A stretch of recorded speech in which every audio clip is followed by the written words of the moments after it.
بسم الله الرحمن الرحيم.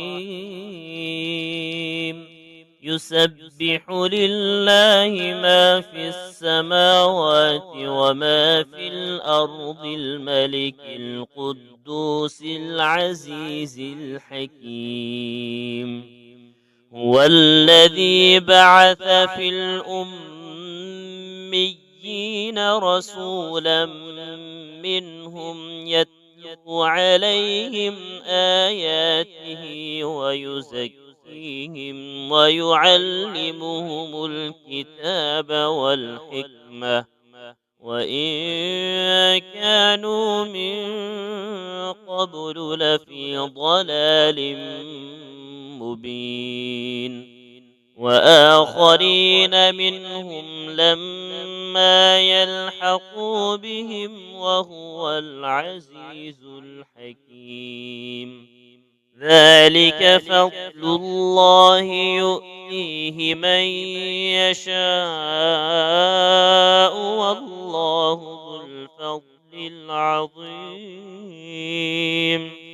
مثل الذين حملوا التوراة ثم لم يحملوها كمثل الحمار يحمل أسفارا، بئس مثل القوم الذين كذبوا بآيات الله والله لا يهدي القوم الظالمين.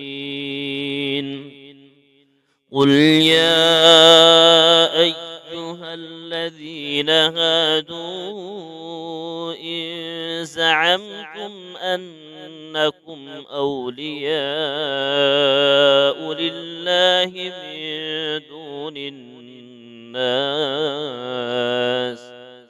من دون الناس فتمنوا الموت إن كنتم صادقين،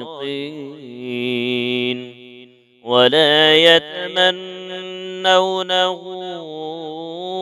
أبدا بما قدمت أيديهم والله عليم بالظالمين. قل إن الموت الذي تفرون منه فإنه ملاقيكم ثم تردون إلى عالم الغيب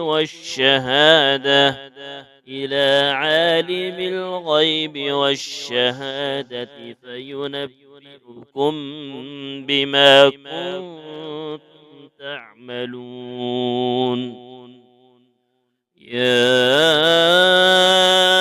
أيها الذين آمنوا إذا نودي للصلاة من يوم الجمعة فاسعوا إلى ذكر الله وذروا البيع، ذلكم خير لكم إن كنتم تعلمون. فإذا قضيت الصلاة فانتشروا في الأرض وابتغوا من فضل الله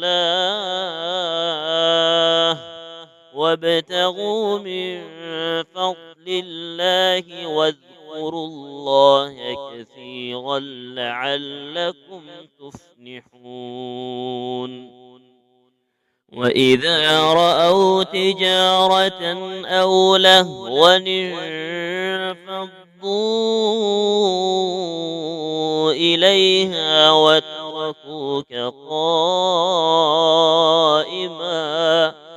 قل ما عند الله خير من اللهو ومن التجارة والله خير الرازقين.